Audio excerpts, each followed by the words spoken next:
কংক্রিটের জঙ্গল? না, এখানে নেই। নেই কোনো যানবাহনের বিকট আওয়াজ। রয়েছে সুন্দর সবুজায়নের সাথে শহরের মাঝখানে এক সুন্দর গ্রামের ছোঁয়া। বিশাল জলাশয়ের মাঝে বিভিন্ন পাখিদের আনাগোনা, সাথে সেই জলাশয় থেকে ভেসে আসা শীতল বাতাসের অনুভূতি। যেখানে পাবেন খোলা আকাশের নিচে ব্যায়াম করা থেকে শুরু করে শিশুদের জন্য খেলবার জায়গা, সাথে এই সুন্দর প্রকৃতির মাঝে থাকা ও পিকনিক করবার জন্য এক সুন্দর পরিবেশ। ভাবছেন তো এখন কোথায় এই জায়গাটা? কলকাতার নিউ টাউনের ইকো আরবান ভিলেজ হলো সেই জায়গা। আজ সেখানেই আপনাদেরকে নিয়ে যাচ্ছি এই ভিডিওর মাধ্যমে।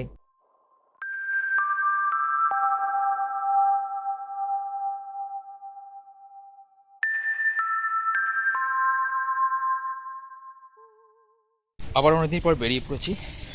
এবার আমি আমার বাড়ির থেকে যাচ্ছি আপনাদের ম্যাডাম তার বাড়ির দিকে যেতে গেলে আমাকে আগে ট্রেনে করে ঢাকুরিয়া স্টেশন নামতে হবে।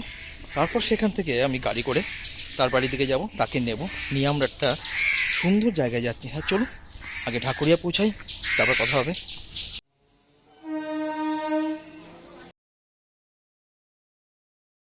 আমরা উঠে পড়েছি এবার ট্যাক্সিতে। এই দেখুন আপনাদের ম্যাডামও চলে এসছে। এবারে আমরা একটা খুব সুন্দর জায়গায় যাচ্ছি, সেখানে আগে যাই, গিয়ে পৌঁছাই, তারপর আপনাদের দেখাচ্ছি। ঠিক আছে, তাহলে চলা যাক। বিশ্ব বাংলা সরণির সুন্দর রাস্তা দিয়ে এগিয়ে চলেছি আমরা। বেশ কিছুক্ষণ পরে আমরা পৌঁছে গেলাম আমাদের আজকের গন্তব্যের সামনে।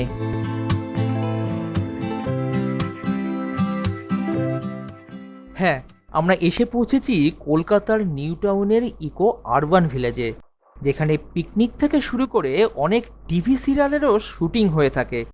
এখানকার প্রবেশপথটি খুবই সুন্দরভাবে সাজানো, এবং প্রবেশপথের সামনে দেওয়া আছে গাড়ি পার্কিং থেকে শুরু করে এখানে ডে আউটিংয়ের বা ঘর বুক করবার এবং পিকনিক স্পটেরও সমস্ত খরচের হিসেব। আপনারা ভিডিওটি পজ করে তা দেখে নিতে পারবেন।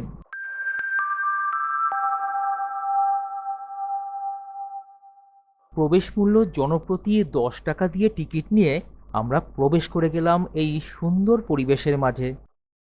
নিউ টাউনের ইকো পার্কের পাশে অবস্থিত এই ইকো আরবান ভিলেজটি প্রায় 3 একর অঞ্চল জুড়ে অবস্থিত, যেখানে আপনারা নিজেদের মতন করে সময় কাটাতে পারবেন, অনুভব করতে পারবেন গ্রামের শীতল ও সবুজ পরিবেশকে।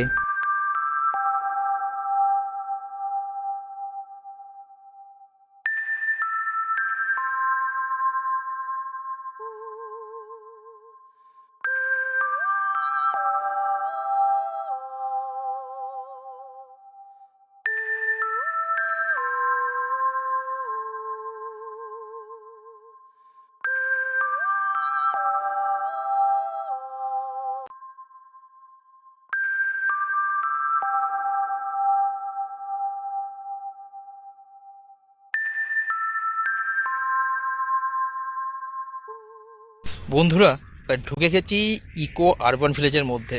এখানে ঘুরে বেড়াচ্ছি। এখানে আপনারা আসলে পরে এখানে থাকতেও পারেন, ইচ্ছে করে এখানে একটা ডে আউটিং করতে পারেন। তারও একটা প্যাকেজ আছে, এখানে বাইরে লেখা আছে, দিয়ে দিয়েছি, সেটা পজ করে দেখে নেবেন। এখানে বাচ্চাদের জন্য খেলার খুব সুন্দর জায়গা আছে, চারপাশে গাছপালা আছে, বেশ ভালো লাগবে। আর একটা সুন্দর জলাশয়ও আছে। আর এটা সকাল 9টা থেকে সন্ধে 6টা অবধি খোলা থাকে। 5:30টার পর কিন্তু টিকিট দেওয়া হয় না, সেটা দেখে আসবেন, সেটা জেনে আসবেন। আর বাকি জিনিসগুলো কী কী খরচা সেটা দিয়ে দিলাম। এখানে কার পার্কিংয়ে কী খরচা সবই তো প্রথমেই দিয়ে দিয়েছি, সেটা দেখে নেবেন। আর কিভাবে আসবেন সেটা আমি ডেসক্রিপশন বক্সে দিয়ে দেবো। ম্যাডাম বলুক যে তার কেমন লাগছে। আমার তো অসাধারণ লাগছে। এই জায়গাটায় আমি নতুন প্রথম এসেছি।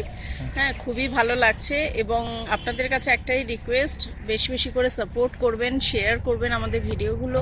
আপনাদের সাপোর্ট ছাড়া কিন্তু আমাদের ভিডিও করার এত কষ্ট যেটা, সেটা কিন্তু ব্যর্থ হয়ে যাবে। হ্যাঁ, কারণ আমরা কিন্তু এই গরমের মধ্যেও কিন্তু এবার ঘুরে বেড়াচ্ছি শুধুমাত্র আপনাদের জন্য। আগেই বলেছিলাম, এখানে ডে আউটিংয়ের জন্য বা একটি দিন ও রাত কাটাবার জন্য সুন্দর কটেজের ব্যবস্থা আছে। এগুলো খুবই সুন্দর, কিন্তু কংক্রিট দিয়ে তৈরি নয়, কিন্তু গ্রামের বাড়ির মতন হলেও সব আধুনিক সুবিধাযুক্ত।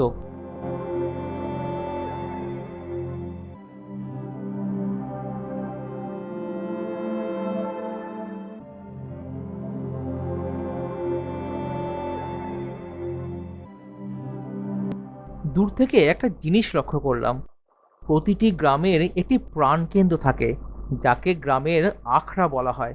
সেরকমই একটি সুন্দর আখড়া এখানে দেখতে পেলাম। এখানেই গ্রামের স্থানীয়রা আড্ডার জন্য জড়ো হয়, নিজেদের জীবনের আনন্দ, কষ্ট বা জীবনযাপনের কথা বলে অবসর সময় কাটাবার জন্য। জায়গাটি কিন্তু সত্যি খুবই সুন্দর, এবং দেওয়াল ও স্থাপত্যের কাজের মধ্যে একটা গ্রাম্য ট্রাইবাল আর্টের ছোঁয়া দেখতে পাওয়া যায়। তাহলে চলুন এবারে এই জায়গাটিকে ভালো করে দেখে নেওয়া যাক, কেমনভাবে সাজানো হয়েছে এই জায়গাটিকে।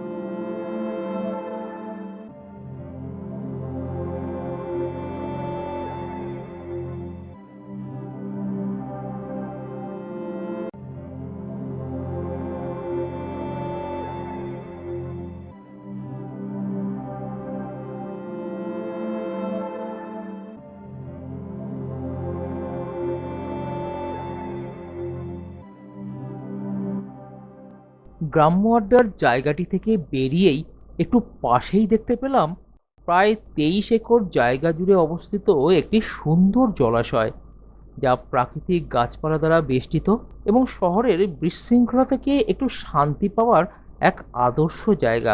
তবে একটি কথা, এখানে বাচ্চাদেরকে নিয়ে আসলে খেয়াল রাখবেন তারা যেন এই জলাশয়ের ভিতরে না চলে যায়। এই জলাশয়ের মাঝে বিভিন্ন পাখিদের আনাগোনা সত্যি আপনার মনের মাঝে একটা শান্তি এনে দেবে।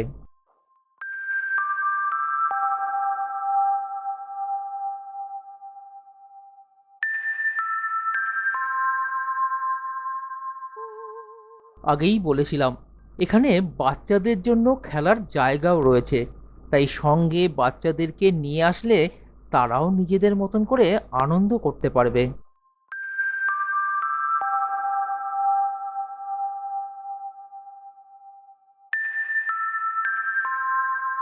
শুধু যে ঘুরে বেড়াবার জন্য তা কিন্তু নয়, এই জায়গাটিতে অবস্থিত বিভিন্ন গাছ এবং ফুলের সমারোহ আপনার মনে অনেক শান্তি এনে দেবে।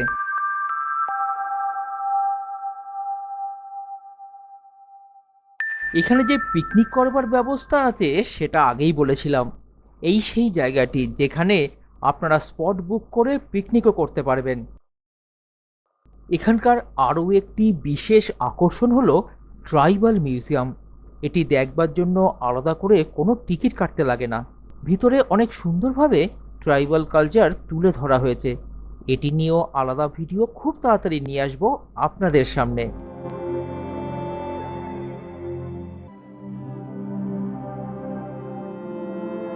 কোনো জায়গাতে ঘুরতে গেলে মানুষের মনের মাঝে একটা কথা আসবেই, ওয়াশরুমটা সেখানকার কীরকম।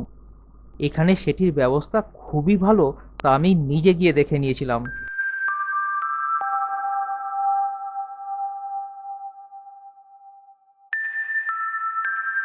তা কেমন দেখলেন আমাদের এই ইকো আরবান ভিলেজের ভিডিওটি?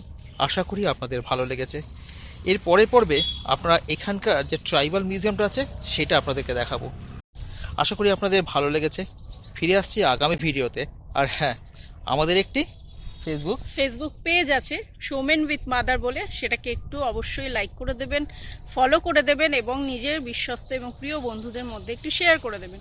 এছাড়া আগামী দিনে নতুন নতুন ভিডিওর আপডেট পেতে অবশ্যই স্টে টিউন থাকতে হবে আমাদের সাথে, আমাদের channel Soumen with mother YouTube এবং ফেসবুক পেজ উভয় জায়গায়। আর একটা কথা, আপনার চাইলে আমাদের চ্যানেলের মেম্বারশিপও নিতে পারেন। খুবই অল্প খরচে সেই মেম্বারশিপ, আর আপনারা যেটা আমাদের কন্ট্রিবিউট করবেন সেটা আমরা সব আগামী ভিডিওতে ব্যবহার করব। ঠিক আছে, চলুন দেখা হচ্ছে আগামী পর্বে। প্রকৃতি, তাকে যত দেখব ততই ভালো লাগবে আমাদের। তাই সেই ভালো লাগাকে ধরে রাখতে এই প্রকৃতিকে রক্ষা করতে হবে। এবারে এই সুন্দর অসাধারণ জায়গাটি ছেড়ে আমাদের বাড়ি ফিরে যাওয়ার পালা, আর একটি লুকানো সম্পদের খোঁজে। সেটি নিয়ে ফিরে আসছি খুব তাড়াতাড়ি আগামী ভিডিওতে, তাই সাথে থাকুন আমাদের। একই সাথে দেখতে থাকুন আপনাদেরই এই প্রিয় চ্যানেলটিকে। দিনের শেষে একটাই কথা বলার, ভালো থাকুন, সুস্থ থাকুন, সাথে আপনার পরিবেশকে পরিষ্কার রাখুন, সাথে নিজের মন যেটা বলছে সেটাই করুন, নিজের সাথে সবার মনে আনন্দ ছড়িয়ে দিন।